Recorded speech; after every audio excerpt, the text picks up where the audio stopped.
ಗೆಳೆಯರೇ, ಇವತ್ತು ನಾವು ಇನ್ಸ್ಟಾಗ್ರಾಮ್ನಲ್ಲಿ ಅಪ್ಲೋಡ್ ಮಾಡಿರುವಂಥ ರೀಲ್ಸ್ಗಳಿಗೆ ಡೌನ್ಲೋಡ್ ಆಪ್ಷನನ್ನು ಯಾವ ರೀತಿ ಆಫ್ ಮಾಡ್ಬೋದು ಅಂತ ಚರ್ಚೆ ಮಾಡೋಣ. ಅಂದರೆ ಯಾರು ಕೂಡ ನಮ್ಮ ಇನ್ಸ್ಟಾಗ್ರಾಮ್ ರೀಲ್ಸನ್ನು ಡೌನ್ಲೋಡ್ ಮಾಡ್ಕೋಬಾರ್ದು. ಅಂದರೆ ಯಾವ ರೀತಿ ನಾವು ಆ ಆಪ್ಷನನ್ನು ಆಫ್ ಮಾಡ್ಬೋದು ಅನ್ನೋದನ್ನು ಹೇಳ್ತೀನಿ. ಮೊದಲು ಇನ್ಸ್ಟಾಗ್ರಾಮ್ ಆ್ಯಪ್ನ ಓಪನ್ ಮಾಡ್ಕೊಳ್ಳೋಣ. ಮಾಡಿದ ನಂತರದಲ್ಲಿ ಇಲ್ಲಿ ಕೆಳಗಡೆ ಈ ರೀತಿ ಒಂದು ಪ್ರೊಫೈಲ್ ಮೇಲೆ ಕ್ಲಿಕ್ ಮಾಡ್ಕೊಳ್ಳಿ. ಪ್ರೊಫೈಲ್ ಮೇಲೆ ಕ್ಲಿಕ್ ಮಾಡಿದ ನಂತರದಲ್ಲಿ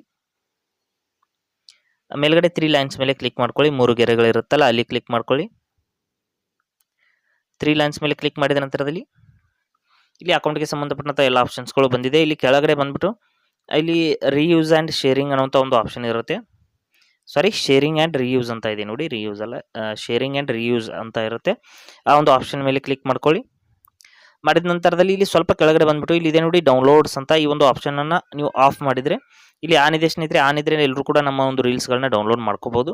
ಇಲ್ಲಿ ಆಫ್ ಮಾಡಿದರೆ ಅಲ್ಲಿಂದ ಡೌನ್ಲೋಡ್ ಆಪ್ಷನ್ ಅನ್ನೋದು ಒಂದು ಆಫ್ ಆಗುತ್ತೆ ಅಥವಾ ರಿಮೂವ್ ಆಗುತ್ತೆ. ಇಲ್ಲಿ ಲಿಂಕ್ ಮೂಲಕ ಅವರು ಡೌನ್ಲೋಡ್ ಮಾಡ್ಕೋಬಹುದು ಸ್ನೇಹಿತರೆ, ಆದರೆ ನೇರವಾಗಿ ಡೌನ್ಲೋಡ್ ಮಾಡೋದಕ್ಕೆ ಬರೋದಿಲ್ಲ ಅಷ್ಟೇ. ಈ ರೀತಿ ನಾವು ಇನ್ಸ್ಟಾಗ್ರಾಮ್ನಲ್ಲಿ ನಮ್ಮ ಒಂದು ಡೌನ್ಲೋಡ್ ಆಪ್ಷನನ್ನು ಆಫ್ ಮಾಡಬಹುದು.